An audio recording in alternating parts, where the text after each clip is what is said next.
चुप रहना सीखो, शांत रहो, जरूरत से ज्यादा बोलना भी ठीक नहीं है। अक्सर ऐसा कहा जाता है, जो काफी हद तक ठीक भी है। क्यों बेवजह बोलकर एनर्जी वेस्ट करना। पर जब इसी साइलेंस का इस्तेमाल रिश्तों में इंटेंशनली किया जाता है तो इसे साइलेंट ट्रीटमेंट या साइलेंट टॉर्चर कहा जाता है। हर कोई अपनी लाइफ में कभी न कभी इसका शिकार जरूर होता है।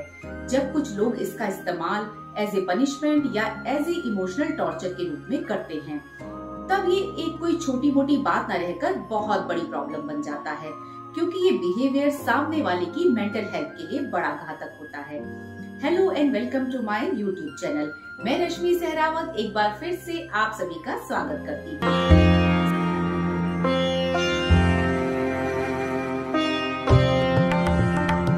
साइलेंट ट्रीटमेंट या चुप्पी एक ऐसा टॉक्सिक बिहेवियर है जिसका बड़ा ही सीरियस या खतरनाक असर होता है रिश्तों पर। आज की वीडियो में हम ये जानने की कोशिश करेंगे कि साइलेंट ट्रीटमेंट क्या है, लोग इसका इस्तेमाल क्यों करते हैं और अल्टीमेटली इसका रिश्तों पर क्या असर होता है। So what exactly is the silent treatment? Silent treatment एक तरह का इमोशनल अब्यूज है, जहाँ पर एक पार्टनर चुप्पी का इस्तेमाल करता है दूसरे को कंट्रोल या पनिश करने के लिए, जिसमें अफेक्शन की कमी, कॉल्स और मैसेजेस को इग्नोर करना और उसकी प्रेजेंस को ही इग्नोर कर देना वगैरह शामिल होते हैं। साइलेंट ट्रीटमेंट को अक्सर लोगों के इमोशंस को मैनिपुलेट करने या उनको गिल्टी फील कराने के लिए किया जाता है। ये एक बड़ा ही घिनौना तरीका है किसी को पूरी तरह से इमोशनली टॉर्चर करने का, जिसमें एक पार्टनर दूसरे से बात नहीं कर रहा होता, उनकी बात नहीं सुन रहा होता, जो कि दूसरे पार्टनर का बेसिक राइट होता है, उसको चैलेंज किया जाता है, फीलिंग्स को रिजेक्ट किया जाता है, बिना शब्दों के इस्तेमाल करे ही उनको क्रिटिसाइज किया जाता है, जिसकी वजह से टारगेटेड पर्सन को अपनी वर्थलेसनेस नजर आती है। इससे सामने वाला पर्सन कंफ्यूज हो जाता है और वो बड़ी अजीब स्टेट ऑफ माइंड में चला जाता है। उसका कॉन्फिडेंस खत्म हो जाता है, उसकी इमोशनल और फिजिकल पेन बढ़ जाती है और वो तरह तरह के मेंटल डिसऑर्डर्स का शिकार हो सकता है और कभी कभी परमानेंटली डिप्रेशन में भी चला जाता है। इंसान का एनर्जी लेवल घट जाता है और सबसे ज्यादा तो इस तरह का इस्तेमाल करने से रिश्तों में ट्रस्ट खत्म हो जाता है, दिलों में भी क्रैक्स आ जाते हैं। रिश्तों में झगड़े, डिसएग्रीमेंट और उसके बाद कुछ समय की खामोशी बिल्कुल नेचुरल होती है और समझ में भी आती है, क्योंकि दो बिल्कुल अलग अलग पर्सनैलिटी, संस्कार और सोच समझ वाले लोगों का एक साथ हर बात पर एडजस्ट करना या एग्री करना आसान नहीं होता। दोनों के पॉइंट ऑफ व्यू अलग हो सकते हैं, एक्सपीरियंसेस अलग होते हैं, तो कॉन्फ्लिक्ट होना भी नेचुरल है। पर जो साइलेंट ट्रीटमेंट बड़ा सोच समझकर एज ए पनिशमेंट दिया जाता है, वो बड़ा खतरनाक किस्म का अब्यूज होता है, क्योंकि इसमें दूसरा इंसान एक्सट्रीम किस्म का नेग्लेक्ट पाकर कंफ्यूज हो जाता है, अपने आप को रिजेक्टेड फील करता है, उनके सेल्फ कॉन्फिडेंस और सेल्फ एस्टीम पर भी बहुत ज्यादा फर्क पड़ता है।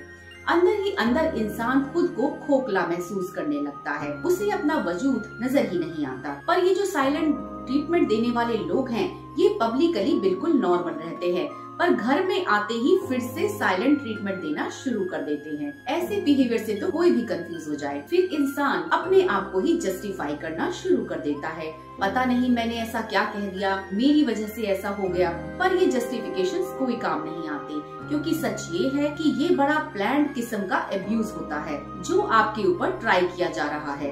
ये एक जाल बिछाया जा रहा है आपको फंसाने के लिए। चलिए अब बात करते हैं कि लोग साइलेंट ट्रीटमेंट का इस्तेमाल क्यों करते हैं। इस ट्रिक को यूज करने की बहुत सारी वजह हो सकती हैं, जिसमें से कुछ कॉमन है, फीलिंग हर्ट और एंगर। कुछ लोग साइलेंट ट्रीटमेंट को अपने पार्टनर के प्रति गुस्से या हर्ट को एक्सप्रेस करने के लिए करते हैं। उन्हें लगता है कि अगर मैंने अपने इमोशंस को एक्सप्रेस कर दिया तो फिर ये बड़ा रिस्की हो सकता है। इस वजह से अक्सर लोग चुप रहना ही प्रेफर करते हैं, ताकि रिलेशंस को परमानेंटली खराब होने से बचाया जा सके। सीकिंग कंट्रोल या दूसरे को अपने नियंत्रण में रखना। कुछ लोग साइलेंट ट्रीटमेंट को अपने पार्टनर को अपने कंट्रोल में करने के लिए इस्तेमाल करते हैं, अपनी खुद की सोच से फोर्सफुली एग्री कराने के लिए। उन्हें लगता है कि बात न करने से वो अपने पार्टनर को अपनी इच्छा के अनुसार चलाने के लिए मजबूर कर सकते हैं। तीसरा है अवॉइडिंग कॉन्फ्लिक्ट्स। कुछ लोग फाइनली साइलेंट ट्रीटमेंट का इस्तेमाल झगड़े को टेम्परेरीली अवॉइड करने के लिए करते हैं। इसका फायदा ये होता है कि बड़ा झगड़ा टल जाता है। लोगों को लगता है कि उस वक्त अपनी प्रॉब्लम्स या इश्यूज के ऊपर बात करना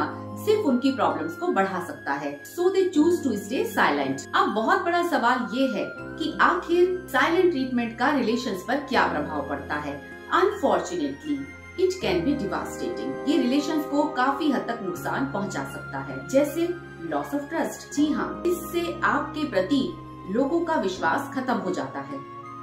तब जब एक पार्टनर साइलेंट ट्रीटमेंट को यूज करके दूसरों को मैनिपुलेट करता है, इससे दूसरे इंसान को लगने लगता है कि उनका पार्टनर उनसे कुछ छुपा रहा है या फिर वो ऑनेस्ट नहीं है। इमोशनल सेटबैक और साइलेंट ट्रीटमेंट इस हद तक स्ट्रेसफुल हो सकता है कि इसकी वजह से रिसीवर को एंजाइटी, डिप्रेशन और कभी कभी सेल्फ डाउट तक भी हो सकता है। Communication breakdown. जब दो लोगों के बीच में कम्युनिकेशन नहीं होता तो डाउट अपनी जगह बना लेता है, क्योंकि जहाँ वैक्यूम होता है वहाँ कुछ न कुछ तो इकट्ठा हो ही जाता है। और तो और लोग एक दूसरे का चरित्र हनन भी करने लग जाते हैं बेवजह। फिर जो बातें कभी थी ही नहीं वो भी नजर आने लगती हैं। अगर एक पार्टनर बात ही नहीं करना चाहता तो झगड़े को रिजॉल्व करना या उसकी वजह पर वर्क करना नामुमकिन सा हो जाता है। अब आते हैं लास्ट बट मोस्ट इम्पोर्टेंट बात पर, व्हाट इज द सॉल्यूशन। ये जो साइलेंट ट्रीटमेंट का तरीका आप पर अपनाया जा रहा है, आपको इस जाल में नहीं फंसना है। आपको अपनी इमोशनल एम्पावरमेंट और इंटेलिजेंस का इस्तेमाल करना है, इमोशनल फूल नहीं बनना। आपकी जो बाकी फैमिली मेंबर्स हैं या दोस्त हैं, आप उनसे बात करिए ताकि आप इनके इमोशनल टॉर्चर से बच सके। अपने काम पर फोकस करें और सोचें कि आपकी लाइफ का अल्टीमेट गोल क्या है। आप दुनिया में इस एक इंसान से कन्फ्रंट करने के लिए तो नहीं आए, ये आपका आदि और अंत नहीं है। मतलब थिंक वाइजली और अपनी इंटेलेक्चुअल और मेंटल स्टेबिलिटी को बनाए रखें। लास्टली, आप इनसे अप्रूवल मांग ही क्यों रहे हैं? क्या इससे ज्यादा आपकी लाइफ में कोई और चीज मायने नहीं रखती? इनसे बचना बहुत जरूरी है। हो सकता है कि आप बहुत ज्यादा इमोशनली स्टेबल हो पर उस वक्त आपको समझ में नहीं आ रहा, तो बस आप अपना ध्यान दूसरी अच्छी बातों पर डाइवर्ट कर दें, जैसे स्पिरिचुअलिटी। और सोचिए, जो लोग खुद के इमोशंस को रेगुलेट नहीं कर पा रहे हैं तो वो आपको कैसे अप्रूवल या डिसअप्रूवल दे सकते हैं। आपको उनके वैलिडेशन की कहीं से भी कोई जरूरत नहीं है। तो कंक्लूजन ये रहा कि आपको अपनी डिग्निटी और सेल्फ कॉन्फिडेंस को मेंटेन करना है। जिंदगी जीने के लिए और भी बेहतर ऑप्शंस हैं, उन्हें पहचानें, पर उसके लिए आपको खुद इमोशनली मैच्योर होना बहुत जरूरी है। साइलेंट ट्रीटमेंट एक बहुत ही टॉक्सिक बिहेवियर है जिसका रिजल्ट रिलेशंस पर बड़ा ही भयानक हो सकता है। अगर आपके साथ साइलेंट ट्रीटमेंट हो रहा है या आप ऐसा किसी के साथ कर रहे हैं, ये दोनों ही इमोरल है और अनहेल्दी है। इसके लिए किसी न किसी की हेल्प लेना बहुत जरूरी है। हमेशा याद रखिए, हेल्दी रिलेशंस हमेशा trust, proper and regular communication और म्यूचुअल रेस्पेक्ट पर ही बनते हैं और मेंटेन रहते हैं। Thanks for watching and we will see you in the next video. Till then बातें करते रहिए and stop using silent treatment. नमस्कार।